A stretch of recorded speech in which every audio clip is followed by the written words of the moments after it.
Ngayong araw mga katek, nakikita nyo naman dito sa aking harapan, meron akong winawiring na isang BFD.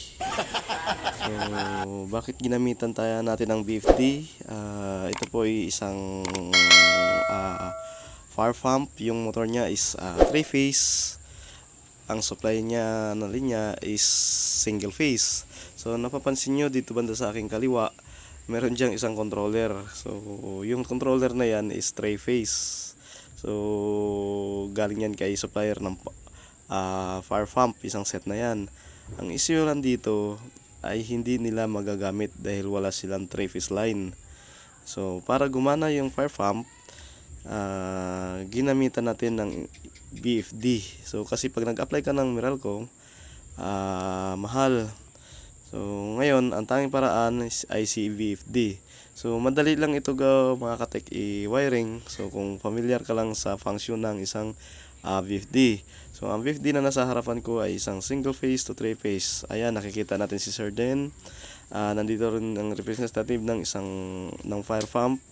So, makikita nyo siya, kasama ko, nag-wiring kami pare-parehas. So, siyang bahala sa motor pump. Ako naman bahala sa controller. So, ayan, kinakat ko na yung mga wiring, and then kasi papaanda rin namin ito maya konti. So, sabay namin iti-test para ma-turn over namin kay ma'am, sa may-ari yung project namin. So, ang nasa harapan ko ay isang 50 horsepower VFD. So, yung motor niya ay 30 horsepower. So, ang ginawa ni ma'am, nilagyan niya ng allowance para may konting lakas yung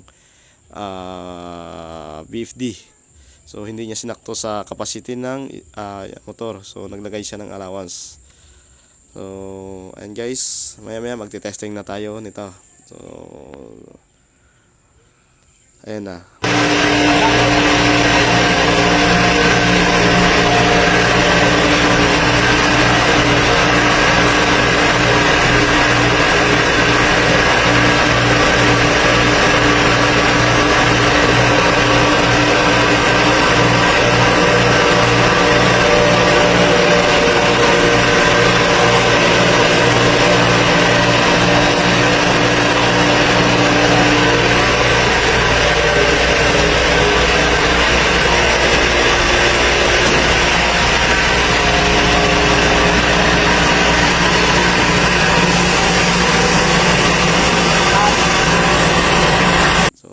Kinakargahan niya na ng tubig yan.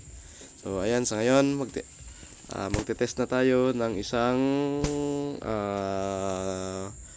fire, tawag ito, hindi ako familiar, parang fire hydrant yata ito. So, ayan, yung mga kasama ko, sila nagsiga. So, ayan, pumutok na, pansin nyo. So, lakas na ng tubig na lumalabas. So, ganun kalakas ang pressure ng isang fire pump.